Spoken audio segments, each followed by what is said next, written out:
صدری ویسر لی امری واحلل عقدۃ من لسانی یفقہوا قولی۔ سب سے پہلے تو آپ تمام بزرگوں کو، جوانوں کو آج کے اس کلاس میں خوش آمدید کہتے ہیں۔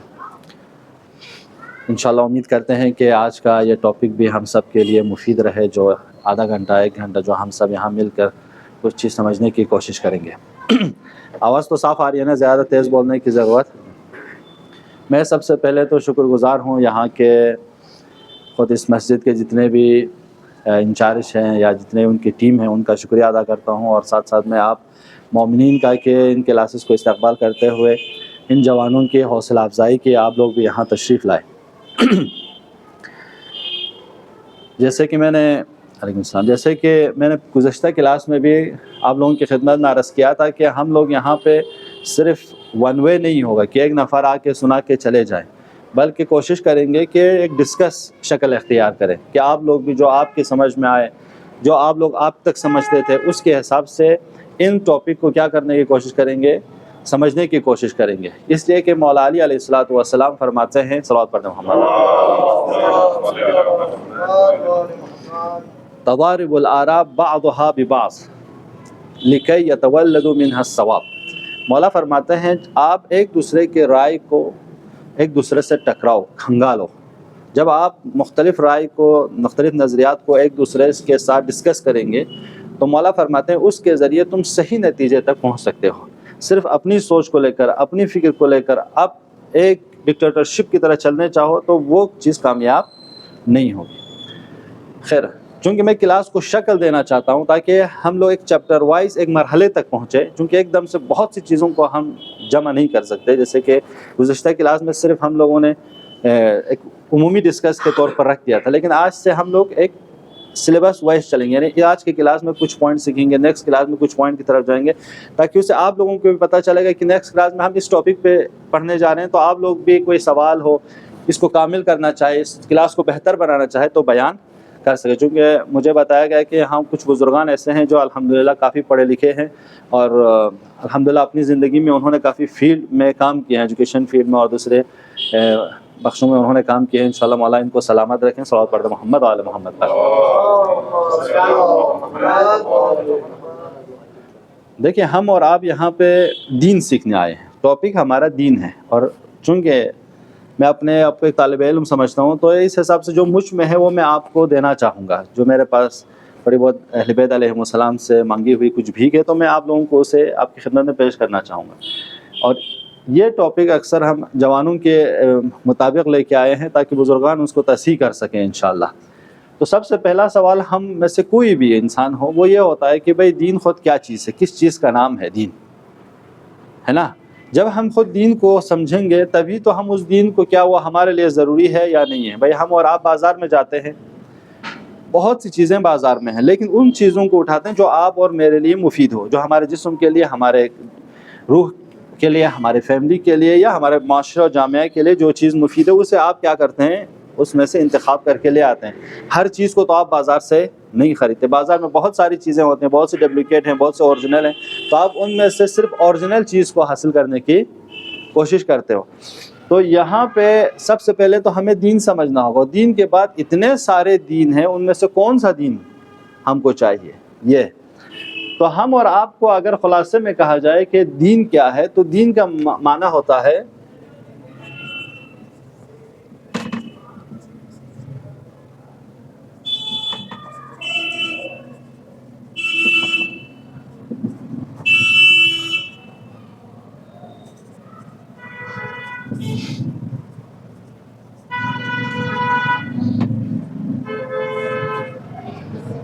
دین کے معنی یہ دو چیز کہا گیا ہے، پرٹیکولر فیتھ اور پرٹیکولر ورشپس، یعنی جن کے خاص وہ دین سے مراد وہ ہیں کہ کچھ عقائد اور کچھ عبادات کا مجموعہ۔ ہاں، یعنی آپ اپنی زندگی میں کچھ عقیدے رکھو گے اور اس عقیدے کے مطابق کچھ عبادات آپ انجام دیں گے، اس سے کہا جاتا ہے دین۔ اب ہم اور آپ کہتے ہیں کہ میرا عقیدہ یہ ہے، عقیدہ آپ کہتے ہو کہ میرا عقیدہ بالکل اسلام جیسا، لیکن آپ اس کے مطابق عمل نہ کریں تو گویا آپ اس عقیدے کو نہیں رکھتے ہو۔ یا آپ دعویٰ کریں کہ میرا عقیدہ ہے اسلام پر لیکن آپ اس کے مطابق نہ چلیں یا اس کے مخالف چلیں تو گویا آپ اس عقیدے کو نہیں مانتے ہو. تو قرآن اس ایسے انسانوں کے لیے صاف کہتا ہے جو کہتے ہیں کہ آمنا باللہ ومن الناس من یقول آمنا باللہ وہم لا یؤمنون، کہ یہ لوگ دعوت تو کہتے ہیں کہ ومن الناس من یقول آمنا باللہ، خدا پر ایمان لائے، وبالیوم الآخر، اور آخرت پر بھی ایمان لائے، در حقیقت یہ لوگ ایمان نہیں لائے. یعنی جو لوگ صرف زبان سے کہتے ہیں کہ ہم مسلمان ہیں، جو لوگ زبان سے کہتے ہیں یا ہم ہندو ہیں، ہم سکھ ہیں، ہم کرسچن ہیں، ہم یہودی ہیں، وہ عمل سے اگر ان کا ایسا عقیدے کے مطابق عمل نہ ہو تو ایسے لوگوں کو وہ تسلیم نہیں کرتے. تو آپ کا ایمان جیسا ہے اسی حساب سے آپ کا کیا ہونا چاہیے؟ عمل ہونا چاہیے. تو اس سے ہم کہتے ہیں کہ یہ آپ کا عقیدہ ہے. یہاں تک واضح ہوا؟ اب یہ دین ہم اور آپ، اس پوری کائنات میں بہت ساری موجودات ہیں، اس دین کو، اس عقیدے کو، اس چیز کو اس کائنات کے سارے موجودات میں کس کے لیے واجب کیا ہے؟ کیا جانوروں کے لیے بھی دین ہے؟ کیا ہمارے علاوہ دوسرے موجودات کے لیے بھی دین ہے؟ یا صرف دین ہم انسانوں کے لیے ہے؟ تو اس کو سمجھنے کے لیے تھوڑا سا ہم لوگ یہاں پہ ایک پیراگراف سمجھیں گے. یہ پوری دنیا ہے ہماری، کیا ہے؟ دنیا ہے. اور اس دنیا میں موٹی موٹی چیزیں جو تقسیم میں کیا جاتا ہے، اس میں ایک انسان ہے، ٹھیک ہے نا؟ اس کائنات میں مخلوقات میں ایک انسان ہے. کچھ مخلوقات کیا ہے؟ جانور ہے، اینیملس ہیں. یہاں انسان، جانور اور پودے. کچھ جانور ہمارے پودے ہیں. کچھ مخلوقات یا موجودات خدا کی کیا ہیں؟ ان کو کہتے ہیں جمادات، یعنی بی جان ہیں، جیسے ہمارے پتھر، جیسے ریت، جیسے زمین. خوب کائنات یعنی یہ ہے نا، یہ چیزیں یہ ہماری دنیا میں یہ ہے. خوب ان سب کو خدا نے ایک خاص ہدف کے تحت بنایا ہے. ہاں، آپ اس زمین کو دیکھیے، یہ زمین اپنے آپ کو قربان کرتا ہے اپنے سے افضل پر. یہ پودا اپنے سے افضل پر قربان کرتا ہے. اینیمل اپنے سے افضل پر قربان ہوتا ہے. انسان بھی اپنے سے افضل پر قربان ہوگا. اب انسان سے افضل کون ہے؟ ہاں چچا، واضح ہو رہا ہے؟ یعنی ہم ایک دانہ اٹھاتے ہیں، کہاں ڈالتے ہیں؟ پودے کا، پیڑ کا ایک دانہ اٹھاتے ہیں، زمین میں ڈالتے ہیں. زمین اپنا مقصد یہ سمجھتی ہے کہ میں اس پودے کے لیے بہترین پلیٹ فارم ہوں، زمینہ ہوں، کہ میں اس کو خرچی دے دوں کہ وہ اس سے اگے. یعنی زمین اپنا پورا آدھا مقصد کہ میں اس پودے کے مقصد، اس پودے کو اگاؤں، میں اس پودے کو آگے لے جاؤں. اب یہ پودا بڑا درخت کی صورت میں آ گیا، تو یہ پودا یا یہ درخت کیا، اس کا ہدف کیا ہے؟ یعنی یہ خدا نے، یہ کہتے ہیں اہداف تکوینی، خدا نے اس کو ایسے بنایا ہے، سیکھنے کی ضرورت نہیں ہے، خود بخود یہ ہونا ہے. تو یہ پیڑ پودے، ان کا مقصد ہے کہ وہ اس سے اپنے سے افضل پر. خوب ہم اور آپ افضل کے حساب سے دیکھیں تو ان سے افضل کیا ہے؟ جمادات سے افضل فعلاً اس کے، ان کی بنسبت نباتات ہیں نا، پیڑ پودے ہیں، نباتات ہیں جو اگتے ہیں، وہ ایسی چیزوں سے افضل ہیں جو بے جان ہیں، کم سے کم ان میں جان ہے. خوب ان سے افضل کیا ہے؟ پیڑ پودوں میں جان ہے، لیکن اینیمل کیا ہے؟ جان کے ساتھ ساتھ حرکت بھی ہے، ان میں چل سکتے ہیں، ٹھیک ہے. اور ان سے افضل کیا ہے؟ انسان ہے، کہ انسان ہم چل بھی سکتے ہیں، سوچ بھی سکتے ہیں، صحیح غلط کی تشخیص بھی دے سکتے ہیں. ٹھیک ہے، یہاں تک واضح ہوا؟ ہاں، جب یہ ہوا تو یہ اپنا مقصد سمجھتا ہے کہ میں قربان ہو جاؤں کس پر؟ پودوں پر، کہ پیڑ پودے میری زمین پہ پیڑ پودے ہوں، زرخیز ہوں، یہ میں قربان ہو جاؤں اس کی خدمت میں. پیڑ پودے اپنے آپ کو قربان کرتا ہے کس پر؟ جانوروں پر، کہ مجھ سے افضل یہ ہے کہ میں ان کا لقمہ بنوں، کہ میں ان کے فائدے میں ہوں، میں ان کے کام آؤں. یہ جانور کیا ہے؟ ان کا اپنا ہدف و مقصد کہ میں اپنے سے افضل چیز پر قربان ہو جاؤں، اور اس سے افضل چیز کیا ہے؟ انسان ہے. اب سوال ہے، یہ انسان کیا ہے؟ اشرف المخلوقات ہے. اشرف المخلوقات یعنی خدا کی سب سے بہترین کریشن ہے نا، اس سے بڑھ کر اور افضل نہیں ہے افضل. یہاں پہ ابھی جہاں تک ہم لوگوں نے اس دنیا کو اس 4 حصوں میں تقسیم کیا تو اس حساب سے تو فعلاً انسان سب سے افضل ہے. اب میں آپ سے سوال کرنا چاہوں گا، یہ انسان خود کو کس پہ قربان کرے؟ غور بتائیے. اپنے سے بہتر پر. گڈ، انہوں نے کہا اللہ. آپ کیا کہیں گے چچا؟ ہم انسان خود کو کس پہ قربان کرے؟ بھئی یہ ساری چیزیں دوسرے معنی میں ہم انسان کے اوپر قربان ہیں.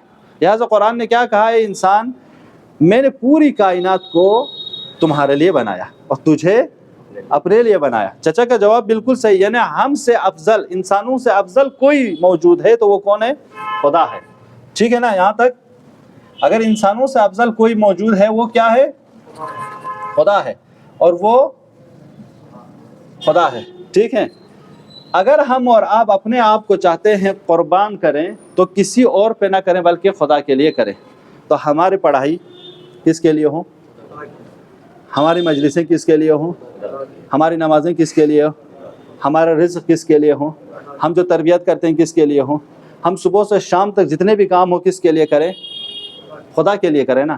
جب ہم انسان اپنے کو خدا کے لیے کرنا چاہیں گے نا تو اس وقت ہم اور آپ کو رکاوٹیں آ جاتی ہیں سامنے۔ آسان نہیں ہے خود کو خدا کی راہ میں قربان کرنا۔ آپ کو ایک روایت سناؤ تاکہ امپورٹنٹ سمجھ میں آ جائے۔ امام جعفر صادق فرماتے ہیں صلی اللہ فرماتے ہیں کہ دنیا میں ہر نیکی سے بڑھ کر ایک نیکی ہے، یہاں تک کہ انسان راہ خدا میں شہید ہو جائے۔ جب انسان راہ خدا میں شہید ہو جائے تو اس سے بڑھ کر اور کوئی نیکی نہیں ہے۔ یعنی انسان خود کو اس حد تک آئے، مال بھی دیے، دولت بھی دیے، ٹائم بھی دیے، سب کچھ راہ خدا میں دیے، آخر میں اپنی وجود کو راہ خدا میں قربان کر دے تو کہتا ہے کہ اس سے بڑھ کر کوئی اور نیکی نہیں، یہ ہے سب سے بڑھ کر۔ لیکن یہاں پہ رسول اللہ فرماتے ہیں کہ مداد العلماء افضل من دماء الشہداء، علماء کی لکھی گئی جو ریسرچ ہے یعنی سیاہی ہے وہ شہداء کے خون سے بھی افضل ہے۔ یعنی آج آپ جوان جو پڑھتے ہیں لکھتے ہیں، آپ کے ریسرچ ہے، جو بزرگان جنہوں نے پڑھے لکھے تحقیق کی، آپ کی لکھی ہوئی چیزیں اس شہید کے خون سے بھی افضل ہے جس نے اپنے وجود کو راہ خدا میں دیا۔ بعد علماء نے کہا کہ اس کی وجہ کیا ہے؟ وجہ یہ ہے کہ جب یہ انسان شہید ہوئے اور شہادت کے درجے پر پہنچے کس کی وجہ سے پہنچے؟ انہی علماء کے بتائے ہوئے فرامین کے مطابق نا، ان کے ریسرچ کے مطابق۔ جب شہید کا شہادت کے امپورٹنس اس کو سمجھ میں نہ آئے کہ شہادت کا درجہ کیا ہے، جب انسان شہید ہو جائے گا اس کا کیا مقام ہوگا، وہ اسے سمجھ میں نہ آئے تو انسان اس مقام پر پہنچے گا نہیں پہنچے گا۔ اسی لیے یہ مقدمہ ہے ایک انسان کو شہادت تک پہنچانے کے لیے۔ تو لہٰذا آپ لوگ جو پڑھتے ہیں لکھتے ہیں اس ریسرچ کو اس نیت سے کیجئے کہ خدایا میری اس ریسرچ کے ذریعے کچھ انسانوں کو ہدایت ہو، کچھ لوگوں کو نجات ملے۔ لہٰذا ہم اور آپ کو کیا ہے کہ من احیا نفسا فکأنما احیا الناس جميعا، جو ایک شخص کو ہدایت دے۔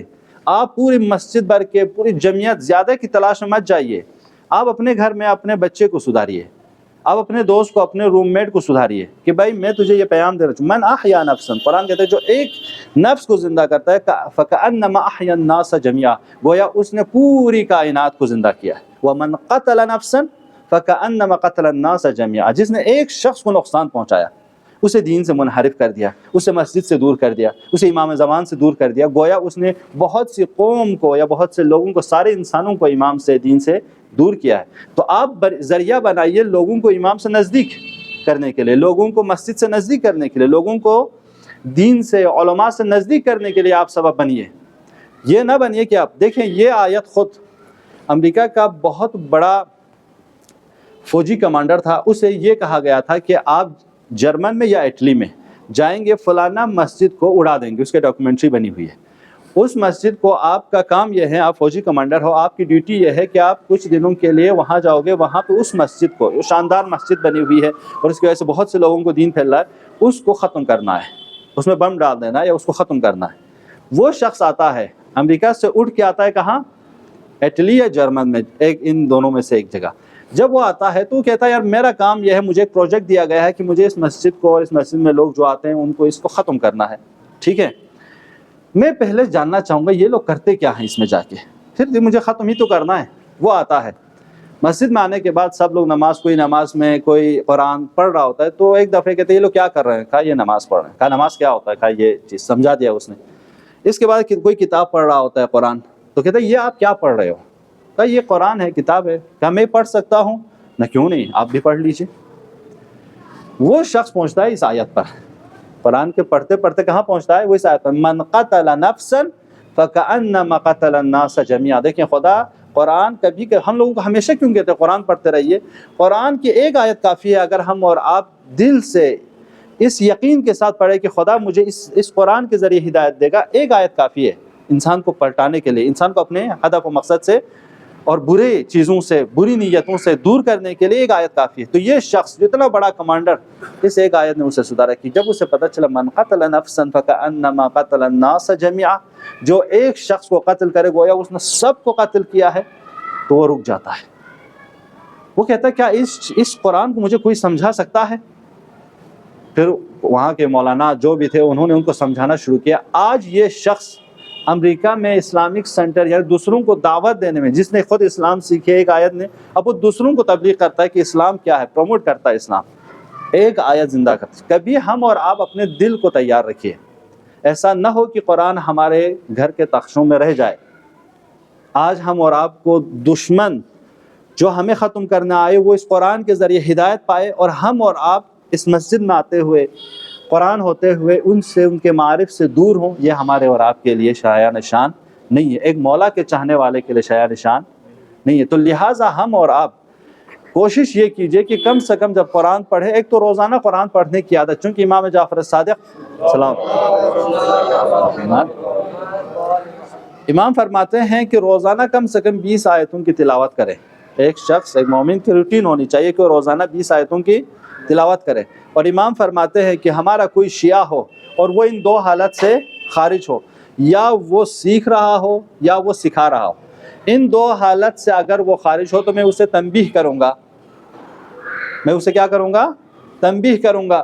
یعنی اس کے بعد مولا فرماتے ہیں جب جوانی میں تم قرآن پڑھتے ہو یا کوئی علم حاصل کرتے ہو، وہ علم، وہ قرآن تمہارے رگوں میں خون کی طرح دوڑتا ہے۔ تو آپ جوان، ہم سب جوان ہیں الحمدللہ، ہماری اور آپ کی ذمہ داری ہے کہ کم سے کم ان آیتوں کو ریپیٹ کریں، پڑھتے رہیں، تاکہ ہم اور آپ کو کم سے کم اس کا امپورٹنس سمجھ میں آ جائے۔ چونکہ ہم اور آپ خود کو کہاں پہ قربان کرنا ہے؟ خود کو راہ خدا میں قربان کرنا ہے، جو جس سے اور کوئی ہم آپ کو اپنے آپ کو دنیا کے مال کے لیے، پراپرٹی کے لیے، زمین کے لیے، کھیتوں کے لیے خود کو قربان کرے، تو یہ بالکل ہدف قرآنی کے مخالف ہے۔ جو تمہارے لیے بنایا ہو ہم اور آپ اسی کے لیے مر رہے ہیں۔ لیکن آج چونکہ دنیا نے میٹریل فکر ہمیں دی، مادہ پرستی ہمارے اندر دی، معیار چینج ہو گئے۔ معیار کیا ہو گئے؟ چینج ہو گئے۔ جب معیار چینج ہو جاتا ہے تو انسان کا راستہ بھی کیا ہو جاتا ہے؟ چینج ہو جاتا ہے۔ جب آپ معنوی سوچو گے، خدا کے لیے سوچو گے، راستہ اس طرف رہے گا۔ جب آپ مادہ کے لیے سوچو گے، دنیا کے لیے سوچو گے، راہ شیطان کی طرف چلا جائے گا۔ یہی خطرہ ہے یہاں پہ، جب انسان خود کو راہ خدا کی طرف تیار کرنا چاہتا ہے، یہاں پہ آپ کے دو دشمن سامنے آتے ہیں۔ کیا آتا ہے؟ دو دشمن۔ وہ انسان کا دشمن کون ہے؟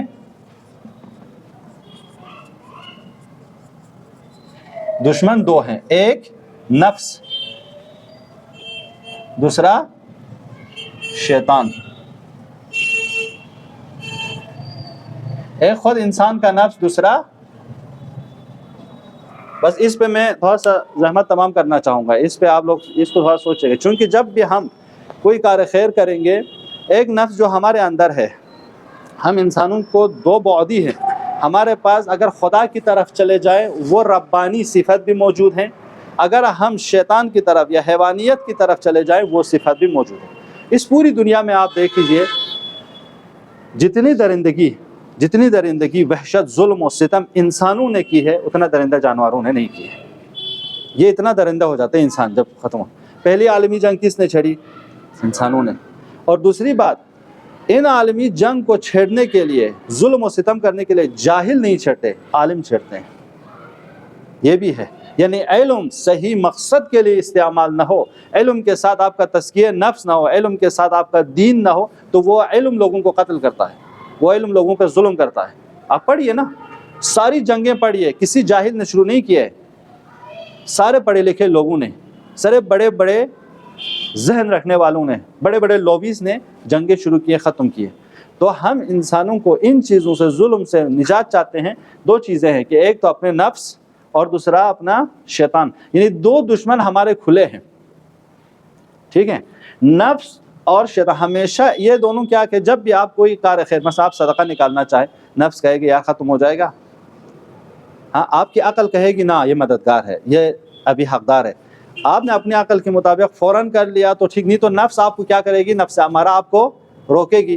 جب نفس امارہ روکے گی اور آپ رک گئے، علیکم السلام، تو اس وقت شیطان جو ہمارے دشمن ہے وہ آ کے اور بھی مانے ہو جائے گی، وہ کہے کہ ہاں اب تمہارے بچے کو بھی ضرورت ہے، تمہارا ایڈمیشن ہے بچوں کے، آئندہ وہ ہے، آپ کو کار خیر کی طرف جانے نہیں دیں گے۔ کچھ مومنین پیغمبر کے دور میں، کچھ اصحاب رسول، میں اصحاب رسول کے قضیہ دے رہا ہوں تاکہ ہم اور آپ تو ابھی بہت دور ہیں، اصحاب رسول بیٹھے ہوئے ہیں، بہت فقیری کے عالم ہے، تو لوگوں نے ایک ان میں سے کوئی امیر تھا تھوڑا ان سب سے، جن کے پاس کھانے پینے کے لیے کچھ تھا، تو انہوں نے کہا یار کم سے کم ان فقیروں کے لیے تم کچھ نکالو اپنے مال میں سے۔ یہ شخص ان کی باتیں سن کے آ جاتا ہے، گھر جب آ گئے، گھر میں آنے کے بعد اس نے اپنی خانم سے کہا کہ دیکھو کچھ بیچارے فقیر ہیں، محتاج ہیں، ان کو کچھ کھانے کے لیے دے دو، کچھ ہمارے پاس تو کافی چیزیں پڑی ہوئے ہیں، ذخیرے ہیں، ان میں سے کچھ دے دیجئے۔ تو جب اس نے یہ کہا تو اس کی بیوی نے کہا، دیکھیں نفس امارہ کیسے ہمارے نفس امارہ ہم کو گمراہ کرتے ہیں۔ اس کی بیوی نے کہا کہ ابھی آپ دے رہے ہو، اب تو فقیری کا دور ہے، لوگ ذخیرہ کر رہے ہیں، لوگ جمع کر رہے ہیں اور آپ لوگوں کو دینے لگے ہو، اب یہ کام مت کیجیے۔ وہ پھر سست پڑ جاتا ہے، سست پڑ کے واپس آتا ہے۔ آنے کے بعد وہ جو اصحاب بیٹھے ہوئے تو کہا یار تم کچھ کر پائے یا شیطان تمہارے اوپر مسلط ہو گئے؟ تو اس نے کہا یار میں نے شیطان ویطان کو تو کہیں دیکھا نہیں، لیکن شیطان کی ماں کو ضرور میں نے دیکھ لیا۔ تو یہ نعوذ باللہ ہم خواتین کی توہین نہیں کر رہے ہیں، کبھی کبھی ہمیں اس طرح کی باتیں دوست کہیں گے، ہم لوگ بھی شیطان کا باپ ہو جاتے ہیں، کبھی کبھی ہم لوگ دوسروں کو روکتے ہیں، ہم لوگ بھی ذلیلوں والا کام کرتے ہیں۔ تو ہم اور آپ اس طرح، کیونکہ نفس ہمیشہ ہمیں اس طرح روکتے، تو ہم ہمیشہ کیا ہے، جیسے ہی اس طرح کے موانع پیش آ جائیں فوراً اپنے عقل کی طرف رجوع، جو بہتر لگے فوراً انجام دینے کی کوشش کیجیے۔ آپ جو بھی کار خیر کریں گے، یہ دو چیزیں ہمارے لیے، یہ دو اتنی خطرناک ہیں جو انسان کو ہمیشہ کار خیر سے کیا کرتے ہیں، روکتی ہیں۔ تو ہم اور آپ ہمیشہ ان پر کنٹرول کرنے کی کوشش کریں، ایسا نہ ہو کہ ہم ان کے شکار ہو جائیں اور بعد میں ہمیں، اس لیے ان چیزوں میں ویسے مناجات شاکین آپ لوگوں میں سے کس نے پڑھا ہے؟ امام زین العابدین کے 15 مناجات ہیں، ان میں سے ایک مناجات شاکین ہے۔ انشاءاللہ نیکسٹ کلاس میں آپ لوگ اسے پڑھ کے ترجمہ پڑھ کے آئیے گا۔ میں اس میں ایک پوائنٹ، اس میں ہمارے نفس کے بارے میں کہا گیا کہ خدا یا میں نفس کی شکایت کرتا ہوں، میرے نفس کی، جو مجھے برائی کی طرف، جو مجھے خطا کی طرف، جو مجھے معصیت کی طرف دعوت دیتی ہے، یعنی مجھے ہمیشہ ان کی سن۔ آج یورپ کہتے ہیں کہ ہم نے پردہ ہٹا دیا، ہم نے لوگوں کو فریڈم کر دیا، تو وہاں پہ بس گناہ کی طرف لوگوں کی توجہ نہیں جاتی۔ کہاں، حتیٰ امام اس دعائے شاکین میں فرماتے ہیں کہ خدایا مجھے میرے اس نفس سے میں شکایت کرتا ہوں، مجھے نجات دے کہ جو مجھے ہمیشہ گناہ کی طرف ہمیشہ لے جاتی ہے، ایسے ایک گناہ کے دوسرے گناہ کے، دوسرے گناہ تیسرے گناہ۔ آج یورپ کے لوگ، انسانوں تو دور کی بات، جانوروں ان کے ہاتھ سے امان میں نہیں ہے۔ تو آپ خود اندازہ کہ محرم نامحرم ان کے یہاں کوئی قید نہیں ہے، فیملی سٹرکچر ختم۔ آپ اور آپ کی وائف یورپ میں ہو تو آپ دونوں کے یہاں ایگریمنٹ ہے، نہ آپ کو پوچھنے کا حق ہے کہ آپ کے رشتہ دار کون ہیں، نہ اس کو پوچھنے کا حق ہے کہ آپ کے رشتہ دار کون ہیں۔ اتنی فیملی سٹرکچر تباہ و برباد کیوں؟ کیونکہ جانور، حیوانی۔ اور آپ اندازہ کیجئے کہ وہاں پہ دفعال کے خود کو کیا کہتے ہیں، ماڈرن فرسٹ ورلڈ والے، یعنی ان سے زیادہ کیا تہذیب یافتہ کوئی نہیں ہے۔ ان کے یہاں کہہ رہا ہوں کہ تقریباً 85% جو لوگ ہیں نا، سب روانی بیماریوں میں، ڈپریشن کے شکار ہیں۔ اور وہاں کے سائیکولوجسٹ ڈاکٹر کہتے ہیں کہ ہماری آبادی 75% آبادی جسمانی بیماریوں سے میں نہیں ہے، روانی بیماریوں میں مبتلا ہے۔ اب روانی بیماریوں سے کون نجات دے سکتا ہے؟ اب جاپان میں ایک کتاب چھاپی کہ کس طرح خودکشی کریں، وہ کتاب جاپان کے نمبر 1 کتابوں میں آئی جس کو خریدی گئی۔ یعنی اس کا مطلب انسان اتنی خریدی گئی کہ کیسے خودکشی کی جائے، اس میں بتایا گیا کہ خودکشی کیسی ہوتی ہے، کس نوعیت کی خودکشیاں۔ آپ خود ان کے مد مقابلے میں اپنا ہندوستان دیکھیے، اپنا مسلم جامعہ دیکھیے، یہاں پہ ہمیں گنے چنے ان ترقی یافتہ ملک میں کتنی فیصد ہماری کمی۔ ان کی وجہ کیا ہے؟ کیونکہ ہم شرقیوں کے اوپر، ہم تھرڈ ورلڈ کے اوپر دین حاکم ہے۔ دین بہت سی چیزوں کو ہم اور آپ کو ان چیزوں سے روکتی، امید دلاتے ہیں۔ ہم اور آپ ان پہ کنٹرول دنیا کے مادہ یا میں آپ کی ٹیکنالوجی نہیں دیں گے، ان پہ کنٹرول اگر کرنا چاہے تو آپ کو دین ہے جو آپ کو ان چیزوں سے بچا سکے۔ صلوات پڑھ دے محمد و علی محمد۔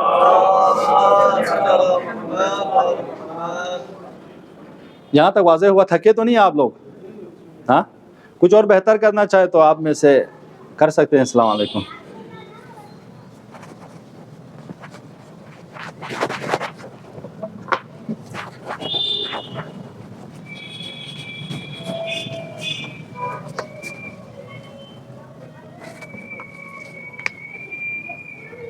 تو یہ ہمیشہ یاد رکھیے کہ یہ یعنی قربانی کی خود کو اپنے سے افضل پہ ہمیں قربان کرنا ہے. ٹھیک ہے. اب ان سارے لوگ، ہمارا سوال کس پہ تھا؟ ہاں احسن، ان سب میں دین کس کے لیے ہے نا؟ تو ان سب میں دین ہم ان کے لیے، اس کے لیے. اور یہ پوری ساری موجودات میں یہ واحد انسان ہے جو پہلے کیا کرتا ہے؟ سوچتا ہے. اس کے بعد کیا کرتا ہے؟ چوائس کرتا ہے. اس کے بعد ایکشن کرتا ہے. یعنی اس پوری کائنات میں پہلے انسان کیا کرتا ہے؟ فکر کرتا ہے. پھر اس کے بعد انتخاب کرتا ہے. اس کے بعد وہ عمل کرتا ہے. اسی فکر کا نام کیا ہے؟ آئیڈیالوجی یا عقیدہ ہے. ٹھیک ہے. اب آپ کا عقیدہ اسلام ہے، ٹھیک ہے نا. ایک کا عقیدہ کیا ہے؟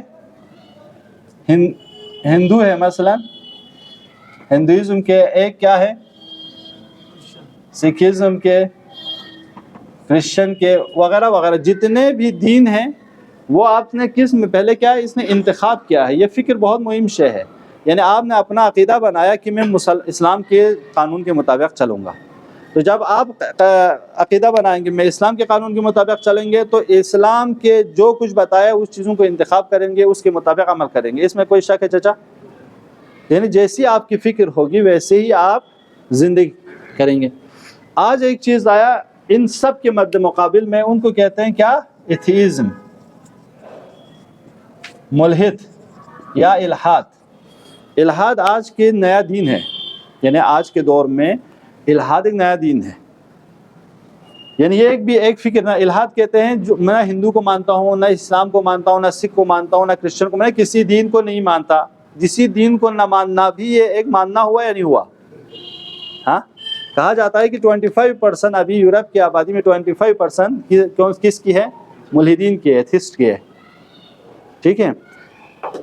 جن کا عقیدہ کیا ہے بھائی؟ ہم کسی دین کو نہیں، یعنی میں خود ایک ان کے جو عقیدے، یعنی ایتھیزم کے عقیدے میں ایک چیز آتی ہے، وہ ہے ہیومنزم. کیا ہے؟ ہیومنسٹ. ٹھیک ہے. ہیومنزم یعنی انسان پرستی یا انسان محوری، سب کچھ انسان قرار دینا. دیکھیں چچا، میں اس کو تھوڑا مثال دیتا ہوں. یعنی ایتھس انسان کیسے بنتا ہے؟ ایتھس کی بنیادی عقیدے میں یہ ہے کہ سب کچھ انسان ہے. وہ کہتے ہیں کہ خدا کو ہم انسانوں نے وجود میں لائے. ہم انسان نہیں ہوتے نا، خدا کا تصور نہیں ہوتا. جس طرح ہم اور آپ کہتے ہیں نا اشہد ان لا الہ الا اللہ، میں گواہی دیتا ہوں کہ خدا کے علاوہ کوئی اور خدا نہیں ہے. تو یہ ایتھس کیا کلمہ پڑھتے ہیں کہ اشہد ان، یعنی انسان کے علاوہ، لا الہ الا انسان، انسان کے علاوہ کوئی اور خدا نہیں ہے. اب ایک دن آپ یہ سوچئے کہ آپ خود خدا ہیں، ایک دن آپ یہ سوچئے آپ کا خدا ہے. کیا آپ کے رفتار میں فرق نہیں آئے گا؟ آپ کے رفتار، آپ کے کپڑا پہننے میں، بولنے میں، سوچنے میں. ایک دن آپ خود خدا بنیے. جب خدا خود بنیں گے تو آپ ہمسائے کی بات کو کیوں سنو گے؟ آپ مولانا کی بات کو کیوں سنو گے؟ آپ دوست کی بات کو کیوں سنو گے؟ آپ آفیسر کی بات کو کیوں سنو گے؟ خود خدا ہے، جو بھی مرضی آئے کریں، ہے نا. لیکن آپ بنیے ایک دن آپ کا کوئی خدا ہے تو ہم سب کو متصل کرتا ہے. بھائی کیوں یہ کر رہے ہو امر بالمعروف؟ بھائی یہ تو خدا نے ہمیں نہیں کہا. کیوں یہ کام کر رہے ہو؟ یہ تو ہمیں خدا نے نہیں کہا. یہاں پہ یعنی انسان اگر خدا محور ہو جائے تو ہمیشہ وہاں پہ انسان کو جڑے رکھتا ہے. لیکن جس دن انسان خود محور ہو جائے، یہی نفس امارہ ہے. یہی ہیومنزم بہت بڑا نفس امارہ ہے آج کے دور میں، کہ انسان سمجھے کہ سب کچھ میں ہوں. یہ لہٰذا آپ اخلاق بھی خود بنائیں گے، یو این او میں بیٹھ کے قانون بھی خود بنائیں گے، سب کچھ خود بنائیں گے. آپ یورپ کی تاریخ کو پڑھیں، رونیسانس سے پہلے کیا ہے؟ یعنی سب کچھ خدا کوئی دین کو مانتے تھے، چاہے مسیحیت کو ہی صحیح، وہ لوگ دین کو مانتے تھے. رونیسانس کے بعد ان لوگوں نے کیا کرنا؟ دین کو ہی چھوڑ دیا. بھائی دین ہمارے لیے، ہمیں دین نہیں چاہیے، ہم دین مر چکے ہیں، خدا مر چکا ہے. یہ ان لوگوں کا اصطلاح ہے. خیر، جیسی ہماری فکر ہوگی ویسے ہی ہمارا عمل ہوگا نا. یہاں تک واضح ہوا؟ آپ اور ہم الحمدللہ ایز اے مسلمان اسلام کی فکر کو کیا کرتے ہیں؟ مانتے ہیں نا. ہم لوگ کیا ہیں؟ مسلمان ہیں. تو اب جب مسلمان ہیں تو ہم اور آپ یہاں پہ دیکھیں گے، صلوات پڑھتے محمد و آل محمد.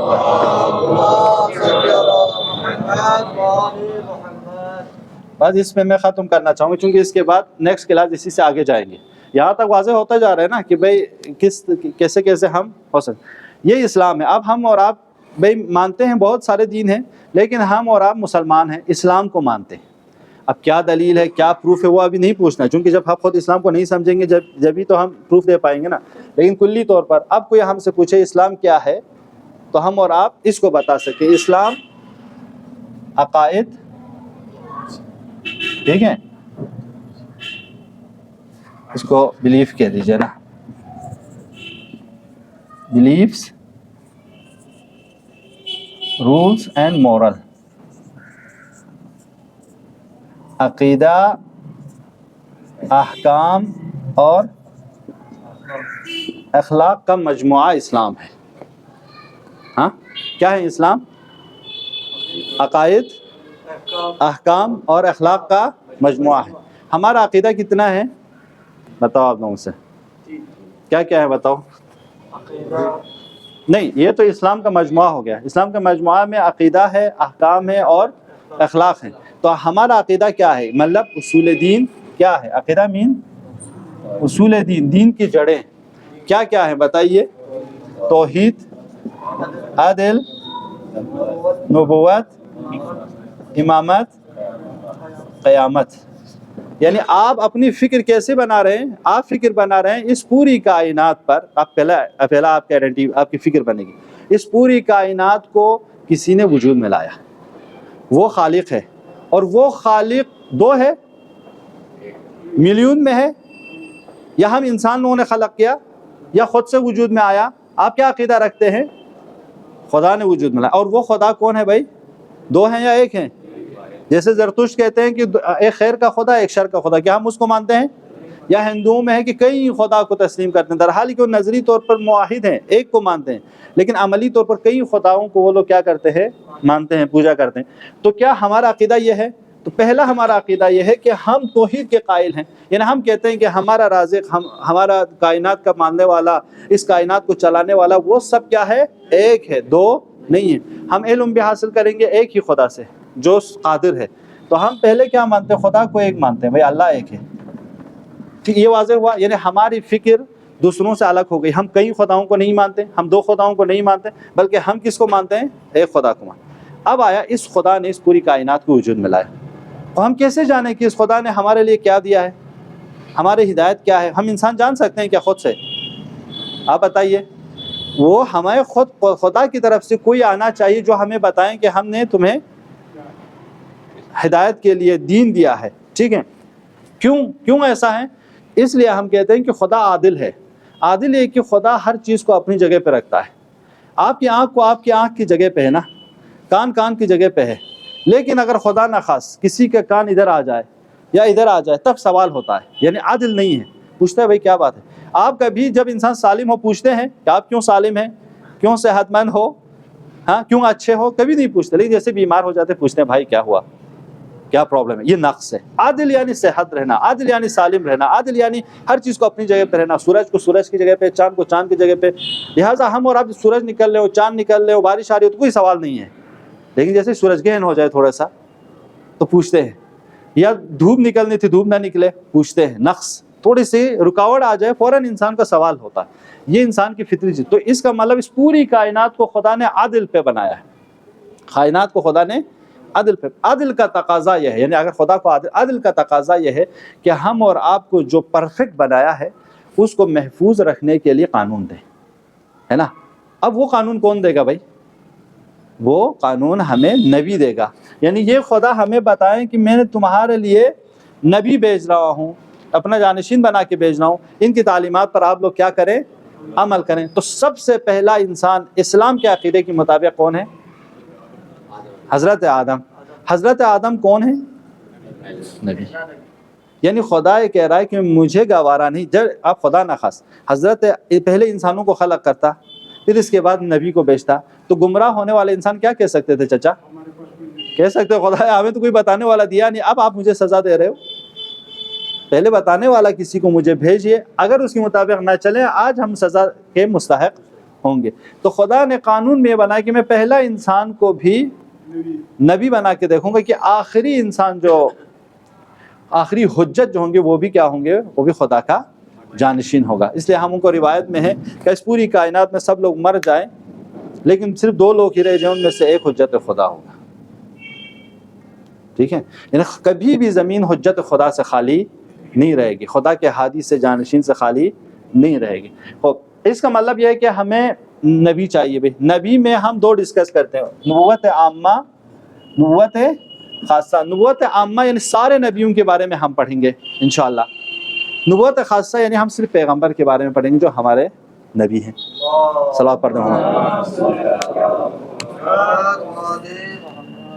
اس کے بعد جب نبی کا سلسلہ ختم ہوا، پیغمبر ختم رسول ہوئے، تو اب دین کو تو بیان کرنے والے چاہیے، دین کو تفسیر کرنے والے چاہیے. دین کامل ہو چکے ہیں لیکن دین کو باقی رکھنے والے، دین کو محافظ، دین کی حفاظت کی ضرورت ہے. اس سلسلے میں ہمارے آئیڈیالوجی کے مطابق ہم مسلمانوں میں بھی یہاں سے ڈیوائڈ ہو جاتے ہیں، ہم مسلمانوں میں یہاں سے تقسیم ہو جاتے ہیں. کچھ لوگ کہتے ہیں خلفاء ہے، ہاں خلفاء راشدین ہیں، ان کو ہم مانتے ہیں، خلافت کا دور شروع ہو جاتا ہے. یہاں سے ہمارے شیعوں کا عقیدہ ہو جاتا ہے ہم امامت کو مانتے ہیں، اور امامت ہم انسانوں نے بنایا ہے.